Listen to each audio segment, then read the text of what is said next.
Bom, a lei contra o feminicídio continua em destaque aqui no Jornal Jovem Pan. Nossa entrevistada agora é a advogada, doutora em Direito pela PUC de São Paulo, Priscila Silveira. Tudo bem, doutora?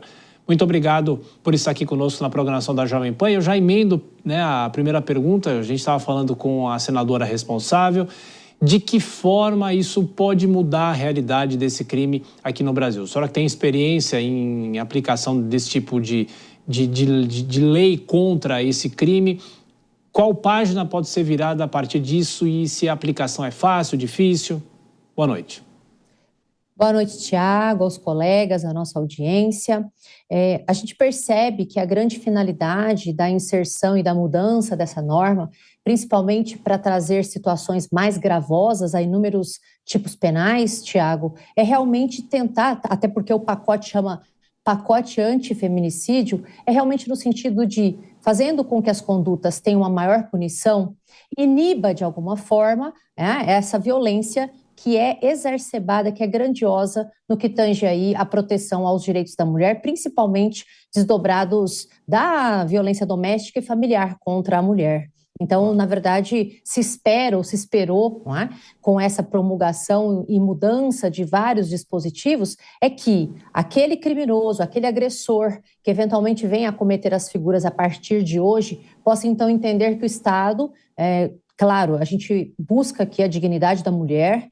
Quando a gente tem essa violação, viola o princípio da dignidade humana, e o grande combate do nosso Estado é nesse sentido, de que agressores possam eventualmente ter maiores punições, e é o que se espera com o projeto e com a sanção dessas normas a partir de hoje. Doutora, aí na prática, para que o nosso espectador possa entender, de que forma é possível que uma pessoa que comete o feminicídio fique realmente presa aqui no Brasil? A lei fala em 40 anos, mas é muito difícil se acreditar que um período tão longo desse seja cumprido. Mas o que é possível avançar em relação a isso, a como é hoje e como fica? Por favor. Muito boa pergunta. Nós tínhamos, Tiago, quando havia o feminicídio, pelo artigo anterior que foi revogado, nós tínhamos uma pena de 12 a 30 anos, possibilitando alguns institutos, por exemplo, a progressão de regime. Com a nova mudança da norma, primeira coisa foi a quantidade de pena. Só para deixar bem claro para a nossa audiência, embora o pacote seja aí, pacote antifeminicídio, nós não mudamos, não houve só mudança para o crime de homicídio. Nós tivemos mudança no crime de homicídio, no crime de ameaça, nós tivemos mudanças no crime de lesão corporal, mas só então para deixar claro a sua pergunta, o que acontece hoje, a partir de hoje, nós temos uma pena que vai de 20 a 40 anos, podendo ter aumento de pena de 1/3 à metade, então ela pode chegar até 60 anos. E o que isso representa?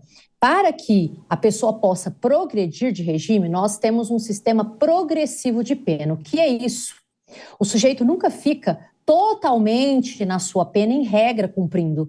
Daí porque trazia uma sensação de impunidade, não é? Principalmente para as vítimas e para a sociedade. Porém, agora, nós temos alguns óbices, porque se houver este crime, ele vai ter que ficar 55% da pena sem poder progredir, Então ele fica lá, ele tem que cumprir 55% da pena, vedado o livramento condicional.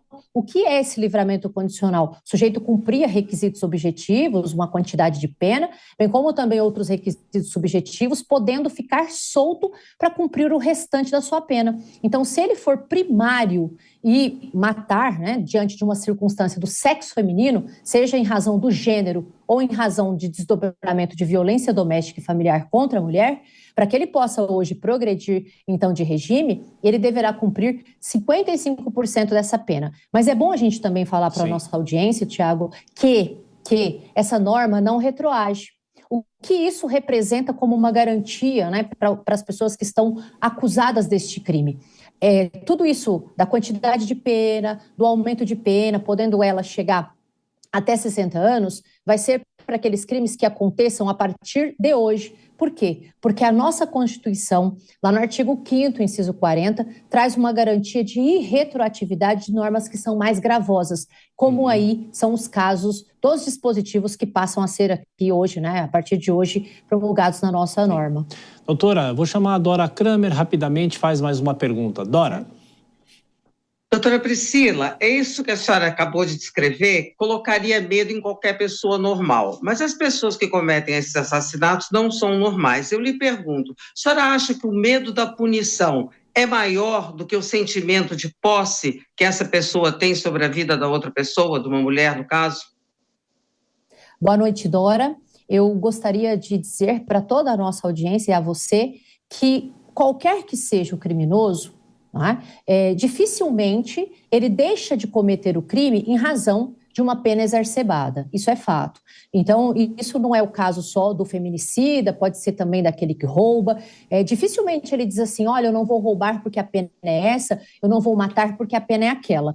E é claro que esse sentimento de coisificação da mulher, não é? Que é o termo que a gente até utiliza para grandes situações de feminicídio, jamais, né? Eu não vou falar jamais, mas dificilmente vai fazer com que nós tenhamos não vamos zerar os crimes de feminicídio, mas foi uma forma que o Estado entendeu para poder fazer baixar esses altos índices que nós temos ligados a essa violência, né, que se desdobra aí do feminicídio, do sexo feminino, em razão do gênero, da violência doméstica familiar contra a mulher. Então, esse sentimento de posse, é importante a gente também dizer que a Lei Maria da Penha, que é a Lei 11.340 de 2006, ela traz mecanismos de educação e através de medidas cautelares e até também depois que esse agressor ele é condenado, ele deve comparecer a programas de políticas públicas voltadas para o estudo, né, das motivações que ensejam os crimes. O que isso quer dizer? Por exemplo, aqui na cidade de Santo André, tem o E Agora José. O que é esse Agora José e o que tem ele a ver com a sua pergunta?